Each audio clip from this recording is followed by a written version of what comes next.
Hey everyone, I'm Rich. I've been using the Surface Laptop 7 for a while now and can't help but think that the gap between this and the MacBook Air has never been closer. I've been a fan of the Surface series ever since the Book 2, you know, the ones that had the detachable display, which I think was unique and ahead of its time. Maybe we'll see it come back one day. Anyhow, in this video I'll explain the best and worst parts when switching over to the Surface Laptop 7 from a MacBook Air, and in the end I'll tell you which one's for me. I think the Surface Laptop 7 has a lot going for it. They made a lot of strides to make this iteration better, and let's be clear.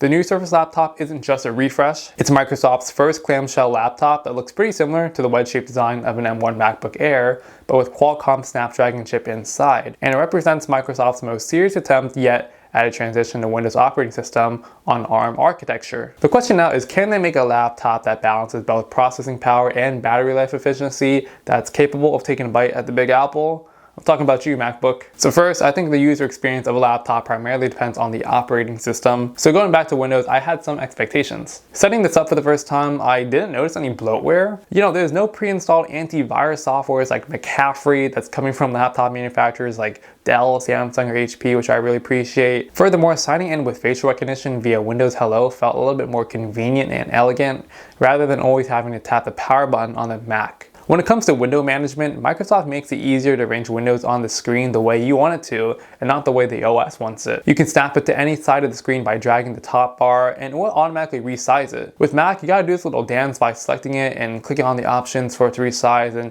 it just feels very cumbersome. Additionally, folder organization just makes more sense on Windows here rather than macOS. I like how they lay it all out. You can have additional tabs in the File Explorer itself. And lastly, you have a lot more options with gaming and third-party app support on Windows, as I'm sure we all heard. Though at the current moment, not many, as a lot of developers haven't fully optimized their games for ARM architecture yet, which will hopefully change in the future.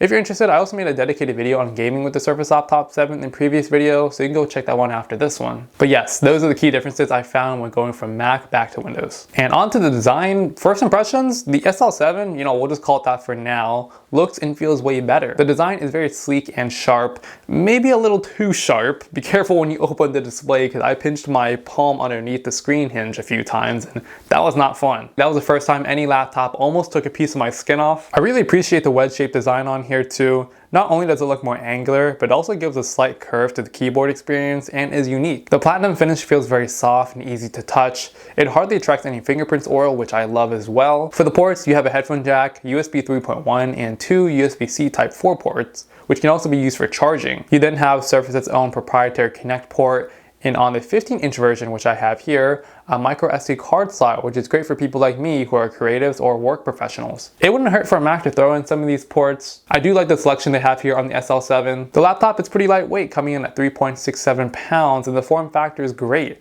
When moving this around the house or in and out of backpacks when on the go, I feel pretty confident. The display can be opened with one finger and feels very premium. The hinges are super solid as well. The screen isn't wobbly and looks like it's made out of high quality parts. Now I think Microsoft did a great job in the hinge department here, since their Surface Book series back then were heavily dependent on the detachable screens and constant use of handling. High key, all in all, the build quality here is fantastic. It's rugged and feels as durable as a Mac. The biggest change they made, which I think is a huge win for the Surface series, is their new haptic touchpad, which clicks equally across the whole surface rather than a physical diving board style pad that most Windows laptops have. And I'm sure we all used this before, where you could only click on the lower end half of the touchpad, which gets really annoying because you gotta take your hand off and you gotta click, click, click. And it just kind of hurts, strains my arm sometimes, and just takes my hand off the keyboard. With the haptic touchpad, I can use my thumb to quickly select something while having my hand already on the keyboard, and it just feels very accessible. This is something that MacBooks have already had. The haptic touchpad is fully customizable in the settings. You can adjust the pressure and all that good stuff. Typing on the SL7 feels great as well. The keyboard experience is pretty nice.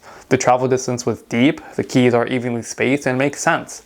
It feels a little bit softer to type on than any MacBooks I've tried, and additionally there wasn't any keyboard flex at all. Regarding the display, it's not the best I've seen, and they could have done a little bit better here. Starting at $1,300 US, the SL7 comes with a 15-inch 2496 by 1664 display, giving it the traditional 3:2 aspect ratio and 201 ppi pixel density. The max peak brightness is around 580 nits, which makes it much better for outdoor use than other laptops, but unfortunately the screen doesn't have the best anti-reflective coating I noticed. There is a considerable amount of glare on here while using this as compared to the Mac. It might not be an issue for most people, but I noticed it a lot while at home as it picked up a lot of window reflections and light bulbs. However, I do appreciate how thin the display is, and the corners of the screen are rounded, which gives the laptop an easier look. The bezels are even thinner, and there's no notch. Microsoft was able to fit in a 1080p studio camera here that surprisingly looks very high quality, enough that my friend even asked me what computer I was calling him on since it looked that great. But yeah, props to the SL7.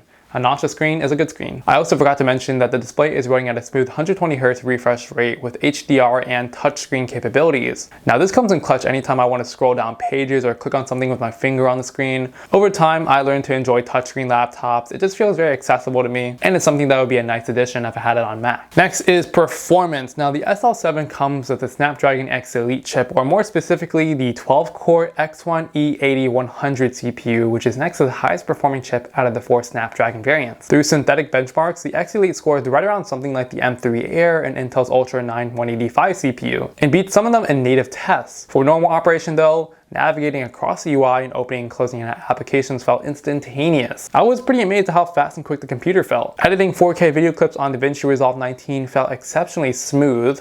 Render times came in at around 24 minutes with just a handful of video effects and transitions, color grades, and more, as compared to around 25.5 on the M3 MacBook Air, which isn't a huge deal, but it's nice to see that. Thank goodness Microsoft only offers 16 gigs of RAM minimum on here, even on the lowest option on the SL7.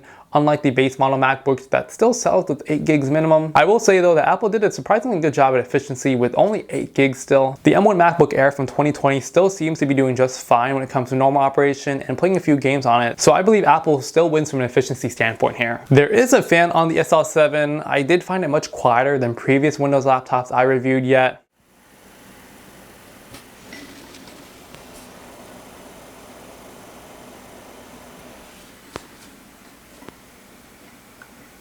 Only when gaming that I hear the fan kick on slightly, and speaking about gaming, although the SL7 was not made for it, it can do it. To be clear, some games do work on the Surface laptop.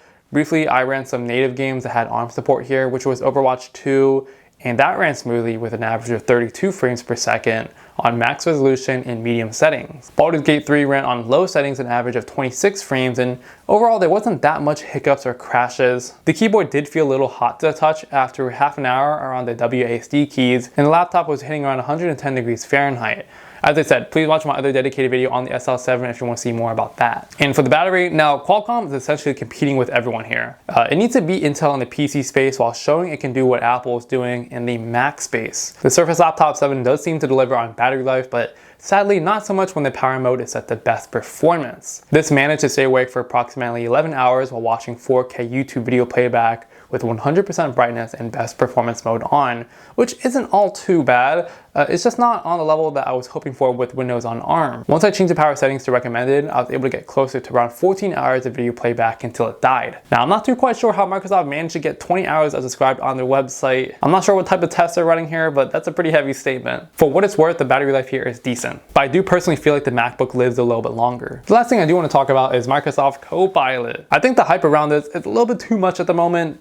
Microsoft's greatest feature was and still is recall, which is supposed to be your photographic memory on the PC. For example, if you're shopping for a product and can't remember the name of what it was, you can search for the item based on what it looked like or a photo through bits and pieces that you remember. And how that was going to work was recall was going to take screenshots of your PC screen every few seconds to index the context around those shots. I'm not sure about you, but that sounds pretty invasive. Simply put, many people are scared of this due to privacy concerns, and it's delayed. Now, what's really left is features like live captions, code creator, Windows Studio Effects, and a souped up ChatGPT that's on the keyboard at all times. All these features are fine, but they're not game-changing in any way. Sometimes I do find myself hitting the Copilot key to, answer me a question or generate or rephrase something I want to see. So it's pretty nice. The feature I would compare this to is like Siri on Mac, which doesn't get enough credit in my opinion. It's stronger when it comes to controlling system settings and can be used for a lot of smart home features. But I personally wouldn't buy a laptop just for Copilot. It still feels pretty experimental right now. Overall, switching over to the Surface Laptop 7 was quite the experience. If I had to choose one laptop as my daily driver, it could be this. For the time being, I really like the design this year.